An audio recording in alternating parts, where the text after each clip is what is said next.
अशोक सज्जनार जी, कितनी दुनिया हमारे साथ है, हमने सारे डेलीगेशंस भेजे हैं, लेकिन सबसे बड़ा अगर इस वक्त कोई सरदर्द हमारे लिए है वो है डोनाल्ड ट्रंप। कैसे उनके साथ हम डील करें? पिछला एक महीना जो बीता है उसमें 8 बार वो जबरदस्ती हमारे मामले में अपनी नाक घुसा करके कह चुके हैं मैंने कराया, हम ट्रेड करेंगे, हम लंच खाएंगे साथ में, मैं उनको ये दे दूंगा, मैं वो दे। आने वाले दिनों में उनके साथ कैसे डील किया जाए? देखिए पंजा, बात ऐसी है, जो डोनाल्ड ट्रंप हैं वो ये कहकर आए थे जो जब मैं आऊंगा तो मैं शांति स्थापित करूंगा और रूस और यूक्रेन का युद्ध है वो एक दिन में खत्म हो जाएगा। जो हमास की और इजराइल की लड़ाई है उसको भी मैं खत्म कर दूंगा। आने से एक दिन पहले 19 जनवरी को वहां पर उन्होंने फर्स्ट फेज सीज फायर की वहां पर करा दी इजराइल और हमास में। अभी तक उनको कोई सफलता नहीं मिल पाई है, तो वो ये चाहते हैं भाई किसी ना किसी प्रकार मुझे श्रेय मिले, मुझे क्रेडिट मिले। UEM Jaipur is a perfect target for prospective students aspiring for good jobs, good education with future-ready skills. जो मैंने ये सब भारत और पाकिस्तान के बीच में शांति की है, परंतु ये बिल्कुल ठीक नहीं है, ये बिल्कुल गलत बात है। अब पाकिस्तान तो कहेगा, क्योंकि पाकिस्तान तो अपने घुटनों के बल आ गया था जब उसको उसकी 11 और 13 उसकी जो एयरफील्ड्स पर हमले हुए। परंतु भारत में जब प्रधानमंत्री मोदी ने 12 तारीख को ये राष्ट्र के नाम भाषण दिया, उन्होंने अमेरिका का नाम भी नहीं लिया।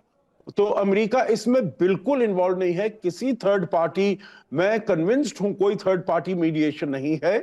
जो हमारे DGMO हैं, जो हमारे विदेश सचिव हैं, जो हमारे विदेश मंत्रालय के प्रवक्ता हैं, उनसे ये ठीक सवाल पूछा गया जो इसमें अमेरिका का क्या योगदान था। उन्होंने बिल्कुल ठीक बताया जो इसमें कोई योगदान नहीं था। और सर आज तो एक डच चैनल को इंटरव्यू में एस जयशंकर ने भी ये बात साफ कर दी है कि ये दो देशों के बीच की बात थी। उनसे फिर सवाल पूछा गया where was America in all of this, तो उन्होंने उसका क्या जवाब दिया है। और फॉर्मर जो NSA है, जो पूर्व NSA रहे हैं अमेरिका के, जॉन बोल्टन, उन्होंने डोनाल्ड ट्रंप की इस आदत के बारे में क्या कहा है वो भी आपको सुनाते हैं।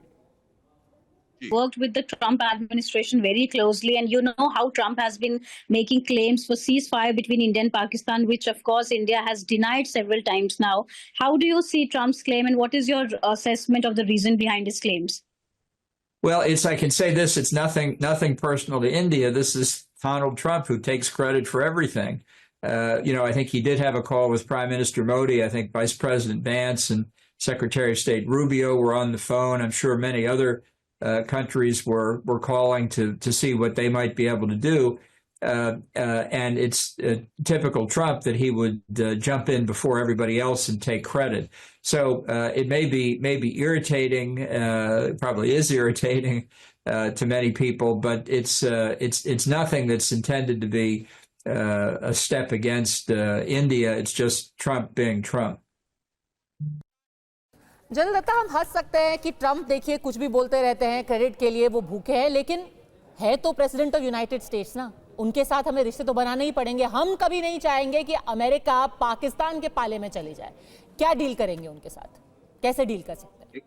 देखिए पद्मजा, ऐसा है, they are no permanent friends और फोर्स इन इंटरनेशनल रिलेशंस। हर एक देश अपने अपने हित के माध्यम से अपने रिश्ते बनाता है।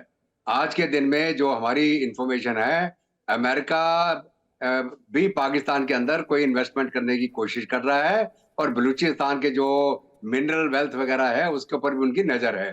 और जो ये बेल आउट दिया गया पाकिस्तान को, इसके पीछे भी अगर अमेरिका नहीं होता तो इनको बेल आउट नहीं मिलना था। लेकिन जहां तक सवाल रहा भारत का, भारत अपने पैरों पे खड़ा है।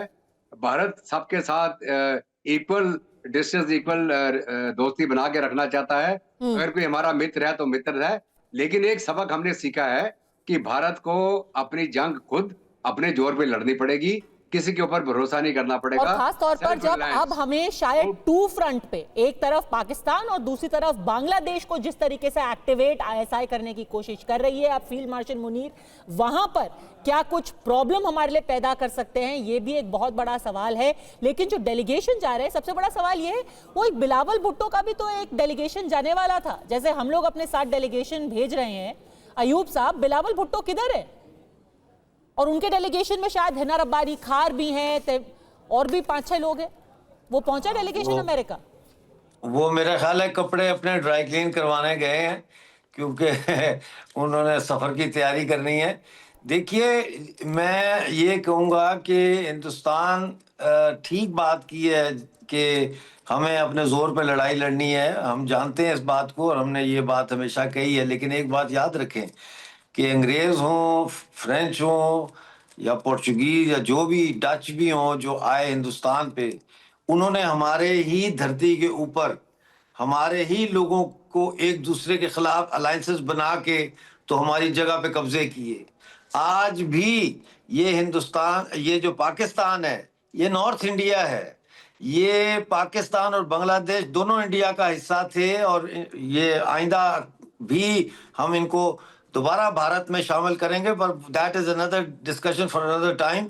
लेकिन हमें पाकिस्तान को खत्म करना है, तभी अमेरिका या ये एक मर्सनरी कंट्री है, इसको खत्म क्यों नहीं समझते आप? जब तक ये खत्म नहीं होगा, बात ही डिबेट ही इस बात पे होनी चाहिए, हाउ टू फिनिश पाकिस्तान।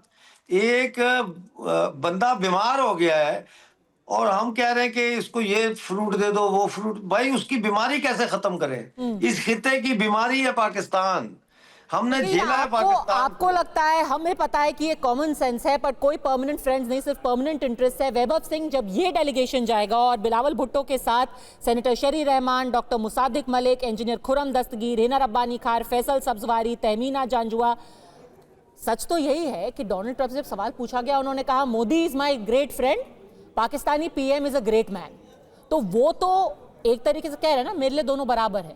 तो हम कैसे, जो पाकिस्तान को खत्म करने की बात की जा रही है, इतना आसान नहीं होगा। देखिए, इनमें से किसी से भी डोनाल्ड ट्रंप की मीटिंग नहीं होने वाली है और डोनाल्ड ट्रंप इनमें से किसी से भी नहीं मिलेंगे। और जहाँ तक बिलावल भुट्टो की बात है, पहला जब फील्ड मार्शल बना था डिक्टेटर अयूब खान, जिसको इनके नाना और इनके पार्टी के कायद, leader, founding father Zulfikar Ali Bhutto daddy बोलते थे अयूब खान को। तो जब वो फील्ड मार्शल बना था तो उसकी कैबिनेट में उसको फील्ड मार्शल बनाने के लिए जो पहला वोट था वो जुल्फिकार अली भुट्टो ने ही दिया था। ठीक है, वो उस समय इंफॉर्मेशन मिनिस्टर हुआ करते थे। और दूसरी बार जब ये फील्ड मार्शल बना है तो उसकी शहबाज शरीफ की कैबिनेट में बैठ के अपनी मुहर इन्होंने लगाई है और प्रेसिडेंट इनके फादर जरदारी हैं। दूसरी बात कि देखिए, आप इस जो पैनल आपने नाम लिया ना डेलीगेशन, इसमें एक खुर्रम दस्तगीर का नाम लिया आपने। खुर्रम दस्तगीर का मैं आपको थोड़ा सा इतिहास बता देता हूँ। इनके जो वालिद थे, इनके फादर, इनके बाप जो थे, उन्होंने जो फातिमा जिन्ना थी, फातिमा जिन्ना का जो चुनावी चिन्ह था, जब वो अयूब खान के खिलाफ चुनाव लड़ रही थी तो उसका चुनावी चिन्ह था लालटेन। ठीक है, फातिमा जिन्ना का, जो कि जिन्ना की बहन थी। खुर्रम दस्तगीर के फादर ने कुतिया के गले में लालटेन डाल करके पूरे जिले में घुमाया था। ठीक है, ये मैं रिकॉर्ड की बात कर रहा हूँ, ये डॉक्यूमेंटेड है, किताबों में लिखा हुआ है, I am not making this up. ठीक है, और ये इनका इतिहास है अपने फाउंडिंग फादर्स के बारे में। तो डू यू रियली थिंक कि पीपल लाइक दीज, जो डिक्टेटर्स को सपोर्ट करते रहे, अपने फाउंडिंग फादर्स और उनकी फैमिली को इस तरह से डिसरिस्पेक्ट करते रहे, उनका अपमान करते रहे हैं, इनकी बात कोई सुनेगा या इनकी कोई लोकस सेंडाई पाकिस्तान के अंदर है? ये फॉर्म 47 की गवर्नमेंट है, जाली प्राइम मिनिस्टर है, जाली कैबिनेट है, ये सारे के सारे जाली लोग हैं। तो इनमें कुछ नहीं रखा, इनको कोई सीरियसली नहीं लेने वाला। इनका जो लीडर है वो तो जेल में बैठा है, इमरान खान। वो निकलता, वो जाता कहीं तो उससे शायद ट्रंप बात कर लेता। इनसे इनको कौन पूछ रहा है, फुकरों को? देखिए, बट कोशिश तो पूरी पाकिस्तान भी करेगा। अब सच्चाई जो है, पहलगाम की सच्चाई, ऑपरेशन सिंदूर की सच्चाई, और सबसे बड़ी बात, पाकिस्तान की सच्चाई पूरी दुनिया के सामने है।